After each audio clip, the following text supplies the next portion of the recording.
For the past few days, maraming mga taong nagagalit kay Vice Ganda, isang komedyante na minsan nagbigay sa atin ng aliw na ngayon ay nagbibigay na ng galit sa mga damdamin ng mga taong nanonood. Pero ano nga bang dahilan ng pagkakainis ng mga tao kay Vice Ganda? Hi, ako si AC at sa video ito tatalakayin natin kung ano nga ba ang nangyari at bakit ba maraming tao ang nagagalit kay Vice Ganda.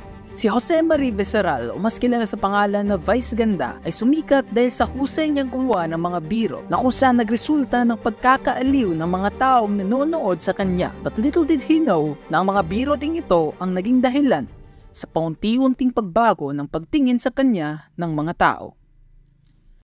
Kadalasan naman kasi sa mga biro ni Vice Ganda ay nakakatawa, ngunit hindi talaga natin maiiwasan na yung ibang mga biro niya ay nakakaasar na para sa iilang mga tao. Gaya na lamang ng biro ang ginawa niya patungo kay Jessica Soho noong May 17, 2013. Umakyat si Jessica Soho sa weighing scale.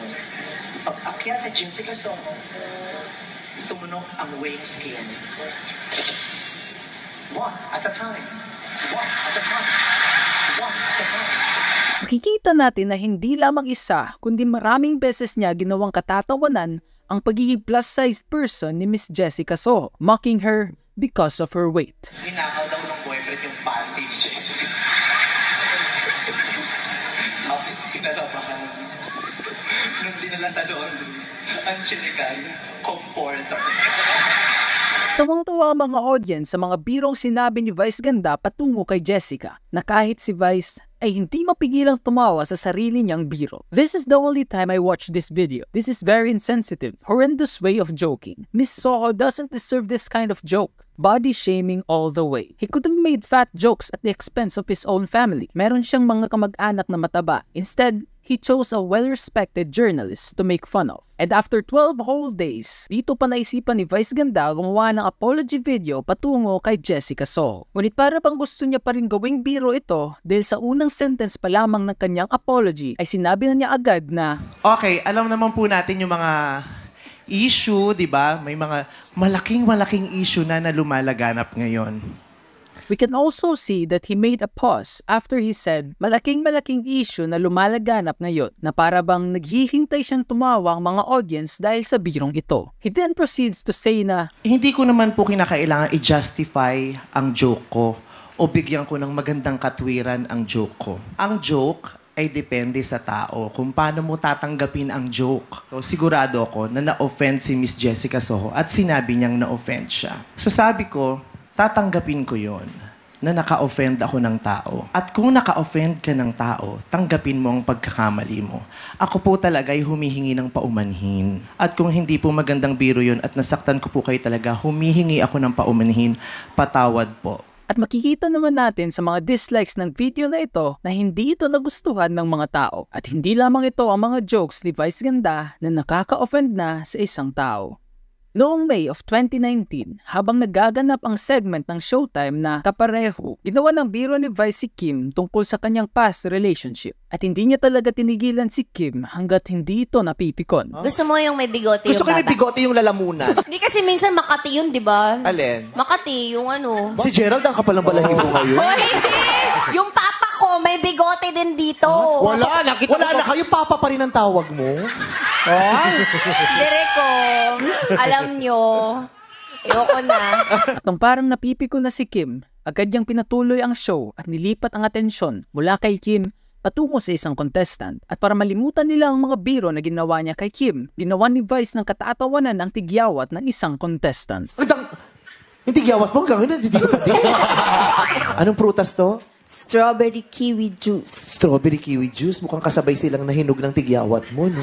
She already has a significant other, yet they kept on pushing the past. I know that both parties has already moved on, but still, it's offending, especially with both parties having their significant other. Respeto naman po. Kung may respeto kayo sa sarili nyo, dapat respetuhin nyo yung ibang tao. Kahit wala sa usapan, pilit nyong sinisingit. Pero ang kinalilituhan lamang ng mga tao ay bakit nga ba pag si Vice Ganda na yung ginagawa ng katatawanan o inaasar, ay para bang hindi nila ito pwedeng gawin sa kanya dahil ma-offend ito o magagalit at tatawagin kang homophobic. Gaya na lamang sa isang segment ng Showtime noong May of 2018 na puro katatawanan. Habang nagbabatuhan ng mga biro ang mga contestants at ang mga host ng Showtime, sinabihan ng mga contestant ng biro si Vice na hindi niya nagustuhan. Eto kasi, ang sapatos na meron ka na wala si Ate Vice, Eddie, Shua! Kasi bakla! My God, yung mga babae sexist, sobrang, my God, ang offensive nun Agad namang na-offend si Vice dahil sa biro na ito, calling it sexist and offensive towards the LGBT community. Though it really is an offensive joke, huwag nating kalimutan ang sinabi ni Vice sa isang video niya na Hindi ko naman po kinakailangan i-justify ang joke ko o bigyan ko ng magandang katwiran ang joke ko. Ang joke ay depende sa tao kung paano mo tatanggapin ang joke. And while others protected Vice, saying na below the belt si ate, kitang-kita naman sa reaction ng lahat na masakit talaga yung sinabi niya. Maraming nagsasabi na pag si Vice nangaasar, okay lang. Pero pag na-offend siya, malaking bagay na. In this case, personal matters na yung pinag-uusapan. Okay pa yung joke ni Vong, pero joke ni ate is below the belt talaga. Iba naman ang opinion ng ibang mga tao. Pag si Vice nanglait, okay lang, nakakaawa din minsan yung contestant. When people noticed how Joanna's joke offended Vice, but not when his jokes offended other people. Anyway, I love Vice. He can take this kind of humor because he uses it all the time. Makikita din natin ang pagiging double standard ni Vice sa isang clip na habang nagbibigay ng comment si Tado patungo sa mga contestants, ay biglang nagalit si Vice dahil may nabanggit si Tado na hindi niya nagustuhan. Lahi ng matatapang. Hindi bumagay yung pangalan nyo dun sa performance nyo. Kasi parang pang-gay yung... Ano pang-gay? Ano yung masama sa pang-gay? May problema ka ba sa mga bakla, Tado? Hindi naman. Just read my shirt. Ano nakalagay? Sabi ni Tado, di bali na ang magnakaw kaysa mamakla. Tado? Yung problem kay Vice, pikon. Kung laitan din, number 1 siya. Pag-isabi yan sa mga nilait niya, sila Nancy Pinay at Jessica Soho. Ironic nga talaga, kapag ikaw ang namimikon, tuwang-tuwa ka. Pero kapag ikaw ang pinipikon, bisit na bisit ka. And while other people hated Vice, may iba naman ding sumusuporta sa kanya. With comments like, di pwede yung ginawa ni Tado dito. Discrimination ginagawa niya, lalo na kung ngayon nangyari. 2024 na. At sa mga sumusunod na mga taon, pinagpatuloy lamang ni Vice ang ganitong klase ng pagpapatawa, mocking someone because of their appearance, para lamang tatawa ang mga taong nanonood sa kanya. At sa nakalipas din ng mga taon, paunti-unti na lamang itong tinatanggap ng mga tao na ganito talaga ang paraan ni Vice para magpatawa sa mga taong nanonood. Ngunit kaya na lamang sa mga biro ni Vice, hindi talaga natin may tatago ang double standards na pinapakita niya sa iba't ibang mga bagay. Gaya na lamang sa issue ngayon ni Vice na nagsimula noong May 31, 2024. Paano yung kawaii? Paano yung kawaii? Hoy, hindi pwede yun. Hindi pwede yun, Axel. That's bad. You don't do that. You ask for permission. Alam mo bang pwede kang mademanda sa ginagawa mo? You don't do that. Hindi ka pwedeng nang yan nagnanakaw ng halik. Usap-usapan ngayon sa social media ang pagnakaw di umano ng halik ni Axel kay Christine na nagresulta ng biglaang pagkagulat ng mga host, with Vice Ganda stating na, "Hoy, hindi pwede yon. That's bad. You don't do that. You ask for permission. Alam mo bang pwede kang mademanda dahil sa ginagawa mo? Hindi ka pwedeng nagnanakaw ng halik." Dahil sa video nito, nagkaroon ng samot-saring reaction ng mga tao kung bakit daw ganitong reaction ni Vice ang nangyari. And people started calling him out na pag-alanganin, bad. Pagpogi, kilig. Yun, ay dahil sa nakaraang episode ng segment ng Showtime na Especially For You, mayroon ding lalaking nakipagbeso sa isang babae. At grabe ang kilig nila Vice dito dahil makikita naman natin na mayroong itsura ang lalaking nakipagbeso. They also called him out dahil sa statement niya na hindi ka pwedeng nagnanakaw ng halik dahil siya mismo ay ginawa niya ito ng pabiro sa isang contestant noong June of 2019. Diyos ko, kahit di-acting to, go. Kaya pinalikan ng mga tao ang video na ito, commenting na this did not age well. Comfortable kayo yung guys sa ginawa ni Vice? And you don't do that, Vice. Practice what you preach. Kaya nagmumukha na lamang ipokrito si Vice because just like what the last comment stated, he doesn't practice what he preaches. Christine din shared her opinion, protecting Axel na hindi daw siya hahalikan o ibebeso nito at akala daw niya hug ang gagawin nito. Wala naman po talagang balak si Axel na ibeso ako. Tsaka hindi ko talaga naramdaman na gusto niya akong ibeso. Kasi po ang nangyari, diba, inapiran ko siya. Tapos, parang gusto niya akong i-hug. Tapos, since nakaupo ako, ang awkward ng position. Ang feeling ko kasi na gusto niyang gawin, i-hug niya ako, tapos itatap niya yung likod ko. Parang comfort ganon, parang tropa, igaganyan niya. At base din sa sinasabi ni Axel, ang gusto daw sana niyang gawin ay bro code dahil yun daw ang nakasanayan niyang gawin sa kanyang mga tropa. Yung syempre hindi ako napili. Lalapit na ako kay Christine, syempre si Christine nakaamba na yung kamay niya na appear. Ginawa ko, nakipag-appear ako sa kanya, tapos hinawakan ko yung kamay niya. Ang bala ko talaga sana ay bro code. Yung bro code na yun, yung shake hand, after na shake hands, yung didikit yung balikat sa balikat, tapos tap sa likod yung kamay. For comfort, ganun. Kung kunyari may kakilala kayo, may kaibigan kayo, ganun. Sa akin, mali ko kasi, hindi ko naman siya kasi kilala. Pero ganun talaga kasi yung parang nakasanayan ko sa amin mga magtutropa. Kaya naging resulta na pag-tweet ni Vice Ganda ng apology, stating na, sorry na mali ang reaction ko. Ang dating kasi sa akin na si ibang nandun, na-off si girl na sinunggaban siya ng halik. And I thought na she felt violated. Ngunit nung nag-air na ulit ang show, niretract ni Vice ang kanyang apology. Dahil niretract na din daw ni Christine ang kanyang tweets. At sabi daw ni Christine na she did felt uncomfortable. Binabawi ko yung tweet ko na I will say an apology because I do not need to apologize for what I did. Ito po ang aking paniniwala. At paniniwala din namin na hindi namin kinakailangan mag-apologize because what we did was right. Again, nakausap po sila at si Christine, base dun sa kanyang TikTok video, sinabi niyang hindi siya na-off at it was okay.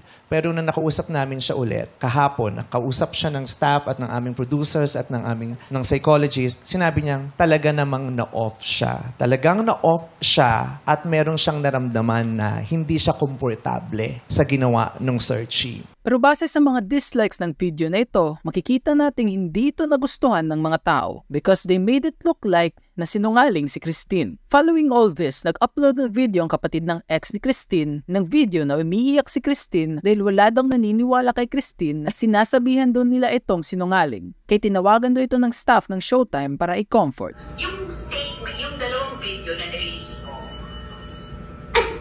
diba yung unang sabi mo, hindi ka naman na-off? Hindi mo kasi in-explain ko po na nakasatlong video nga po eh. Kaya nga, nakatatlong video ka na iba-iba din yung sinabi. Hindi po, iba-iba. Paulit-ulit ko po. Pina-exaggerate ko lang po. Kasi mga tao na nire-replyan po sila kasi hindi nila mag-get yung point po. Kapon po. Hindi nila mag-get ang point mo kasi ang trabaho kasi nila ay mag-bash. So kahit anong... Ngayon po kasi, masyado na silang binigyan ng dahilan. Paano may bash ako? Pinubukas niyo ako sinungaling. Paano na po ako? Okay, hindi yan ang nangyari. Hindi yan ang totoong nangyari. Hindi yan ang intensyon. Pero magsasalita... Ay, naku eh. Nakanood ko po yung video na doon. Naku po ba ako sa pinakakukuhan ko, ma'am? Ay, sumiyak ko. Hindi ko kasi kaya. Hindi nga po kaya nakonsensya ko magsinungaling eh. Tapos ngayon po yan napanood ko. Kasi na yan naman po yung sitwasyon ko, ma'am. Hindi na ako pinanood. Sige, Christine, tawagan ko ulit namin, ha? Sabi mo, okay. Inaayos ko na. May inaayos na kaming leak with doctor, ha? Tatawagan ka ulit namin. Number ba ako? Bye-bye. Kaya nasususpend ang Showtime eh. The gaslight is so real. Grabe, the gaslight is real. No one deserves to be treated this way. I feel so bad for Christine. Sira talaga buhay ng mga ordinaryong tao kapag powerful ang katapat. Kaya nagbigay din ng samot-saring reaction ng iilang mga vloggers patungo sa issue na ito, stating na hindi nga kaya ng konsensya ko magsinungaling. And I think yung mga ganyan, hindi yan malakas talaga yung loob na magsinungaling in front of millions of people. Kasi kung sinungaling talaga yan, edi sana sinakyan nila yung narrative ni Vice Ganda. Hindi umiiyak siya eh. And mukhang ang sinungaling talaga dito is yung gumawa ng ibang narrative na malayo sa katotohanan. At kahit si TPC na halos walang pake sa mga Filipino noontime shows ay napakomment tungkol sa issue na ito, with him stating na Mas maganda sana kung nag-apologize ka na lang base sa manner mo ng pananalita nung nang-call out ka. Base rin sa kung paano mo tinrato si Axel bilang tao throughout the segment na talaga namang nakakabilital. Sinasabi mo na wala akong dapat ihingi ng tawad. Vice ganda, panoorin mo ulit yung buong episode at sabihin mo sa akin kung wala ka ba dapat ihingi ng tawad. Pero base sa huling video na pinakita ng kapatid ng ex ni Christine, makikita natin na parang minamanipulate na lamang daw ito ng Showtime para magmukhang tama si Vice at magmumukha na lamang sinungaling si Christine.